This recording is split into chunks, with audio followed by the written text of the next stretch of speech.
தேர்தலில் சூழ்ச்சி செய்து தன்னை தோற்கடிக்க திமுக முயற்சி செய்வதாக அதிமுக கூட்டணியில் போட்டியிடும் முக்குளத்தோர் புலிப்படை அமைப்பின் தலைவர் நடிகர் கருணாஸ் குற்றம் சாட்டியுள்ளார்.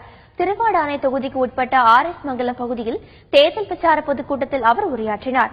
பின்னர் தந்தி டிவி செய்தியாளரிடம் பேசிய கருணாஸ், அதிமுக நிர்வாகிகள் சிலர் தனக்கு தேர்தல் பணியாற்றவில்லை என்பது பொய்யான குற்றச்சாட்டு என்றும் தெரிவித்துள்ளார்.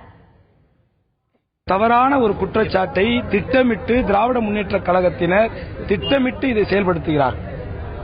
இது ஒரு தவறான ஒரு குற்றச்சாட்டை ஏதோ ஒரு செய்தி பத்திரிகையில் வந்ததாக ஒரு தகவல். ஆனால் இதை திட்டமிட்டு எதிர்க்கட்சிக்காரர்கள் தன்னுடைய சுயநலத்திற்காக எப்படியாவது அவர்களுடைய எண்ணமே எப்படியாவது சூழ்ச்சிகள் செய்தால் வெற்றி. நிச்சயமாக அவர்களுடைய எந்த சூழ்ச்சியும் எடுபடாது. நான் என்னை எதிர்த்து போட்டியிடுகின்ற வேட்பாளரை விட 3 மடங்கு அதிகமான வாக்குகளை பெற்று நான் நிச்சயமாக ஒரு மிகப்பெரிய வெற்றியை அம்மாவின் காலில் சமர்ப்பிப்பேன்.